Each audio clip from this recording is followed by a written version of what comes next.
సచివాలయ ఉద్యోగులతో పెన్షన్లు పంపిణీ చేస్తామని చెప్పారు మంత్రి ఆనం రామనారాయణ రెడ్డి. వాలంటీర్లు లేకపోతే పెన్షన్లు పంపిణీ సాధ్యం కాదని వైసీపీ చెప్పిందని, తాము వాలంటీర్లు లేకుండానే ఇచ్చి చూపిస్తామన్నారు. పెన్షన్ పెంపుతో 65 లక్షల మంది పేద కుటుంబాలకు మేలు జరుగుతుంది అన్నారు మంత్రి ఆనం. గతంలో ఇచ్చేదానికి భిన్నంగా సచివాలయ వ్యవస్థలోని ఉద్యోగస్తుల్ని ప్రభుత్వ రంగంలో ఉద్యోగులుగా గుర్తింపబడినటువంటి వాళ్ళ చేత ఇంటింటికి పెన్షన్ పంపడం జరగదు. ఇవాళ వాలంటీర్లు ఉండొచ్చు, ఉండకపోవచ్చు. వాలంటీర్ల యొక్క వ్యవస్థని మేము ఈ సామాజిక పెన్షన్లకి ఉపయోగించుకోవడం లేదు. ప్రభుత్వ అధికారులే ఇంటింటికి వెళ్ళి పెన్షన్లను పంపిణీ చేయడం జరుగుతుంది. వాలంటీర్లు లేనిదే పెన్షన్లు లేవని ఎన్నికల సమయంలో కూడా చెప్పారు.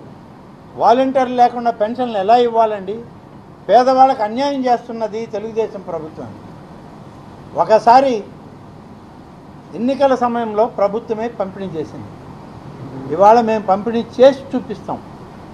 వాలంటరీ వ్యవస్థతో సంబంధం లేకుండా ప్రభుత్వ అధికార యంత్రాంగం ఉంది ఇవాళ.